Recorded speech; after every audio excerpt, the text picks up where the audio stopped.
A very important part in marketing is getting leads. So that is the basic role of marketing, is to generate the demand for your business. So I'll start with Jagriti. If she could give how we basically come up with the cost of acquisition of a lead, because it's really important for your business.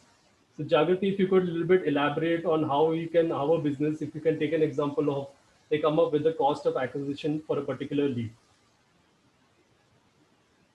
For sure, Nikhil. Thank you for a wonderful introduction and nice meeting you also, Ishita, virtually for sure. Yeah. And when you talk about cost of acquisition, it's about what our marketing efforts has been in the dollar amount or in basically any currency amount, the actual numbers, and the sales effort.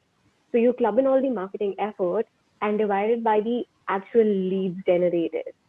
This basically is a very simple formula, but it gives you the trade off. So what you've spent is actually helps you derive what your profit is going to be.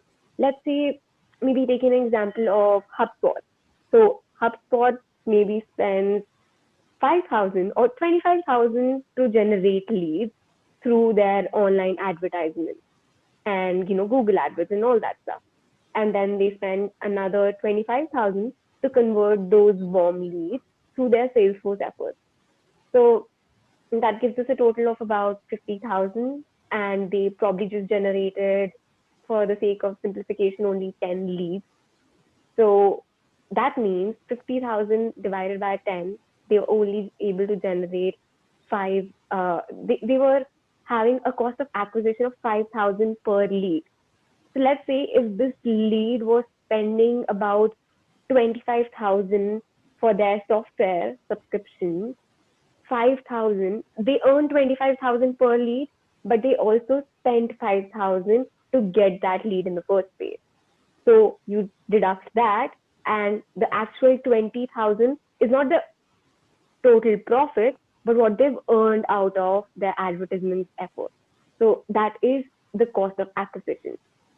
You club all your marketing efforts and basically split it with the number of actual leads generated. And I would love to know what Ishita has to offer and how things work at MediMix also. Great, great. So that's definitely one way to look at it, Jagriti. That's fantastic.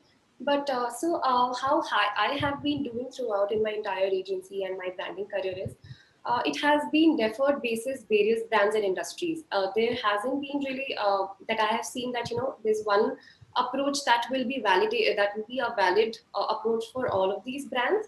But let's just say, let's take an example. For example, your cost of your product is 1,000 rupees, and the cost in making that product was 500 rupees. So now, if you're selling your product for 1,000, you're ideally making a profit margin of 500, right?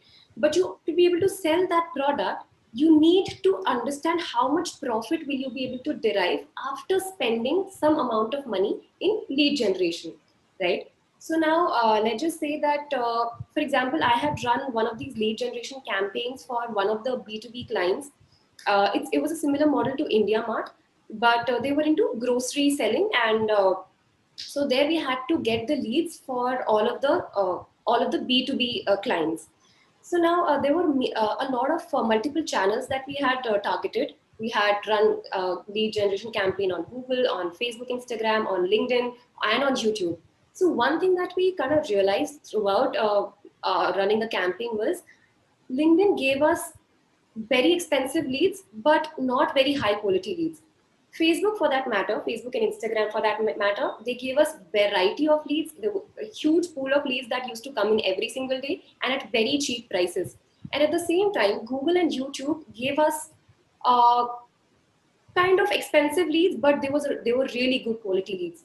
So when we had to compare all of these three different channels, Facebook, Instagram, Google, and YouTube, and LinkedIn, so we kind of realized that, let's just say that even if LinkedIn is giving you 100 rupees, 100 cost per lead, and Facebook is giving you 20 rupees per lead, but Google and YouTube is giving you 60 rupees per lead, but that is like real quality, good quality leads that you're getting.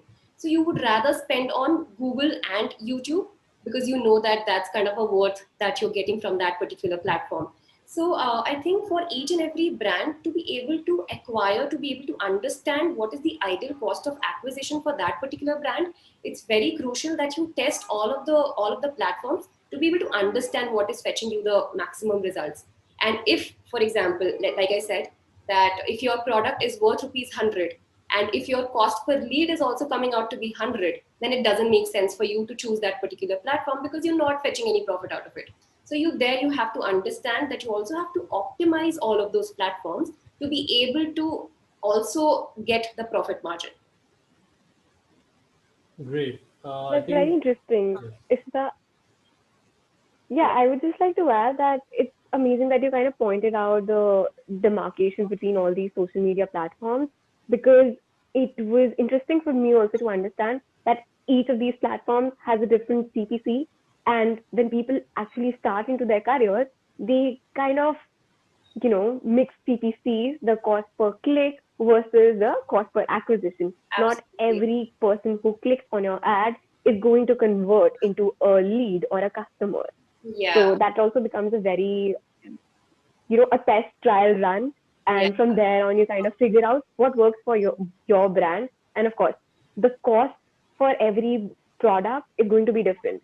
Some products are, very high end. Mm. So 100 rupee CPC also doesn't mean anything. But Yeah. if your cost is a 10 rupee chocolate, then that does not make sense. Of course. And then it Absolutely. becomes, Exactly. about bundling and testing these. Yeah. Absolutely. Yes. So I feel the more expensive the product or the services, the cost of lead will be definitely more for that. And with the experience, only you know which media is getting you the best leads in that. And overall, then you can see like those leads, how much they are converting and all that. So it's an overall thing. Then it's the cost of the acquisition of that customer. That is the next that you can do the analysis in that full. Actually, I If you feel are rather than the more expensive the product is, the more cost per acquisition, the more cost per lead will it be. More than that, I feel it depends upon the industry.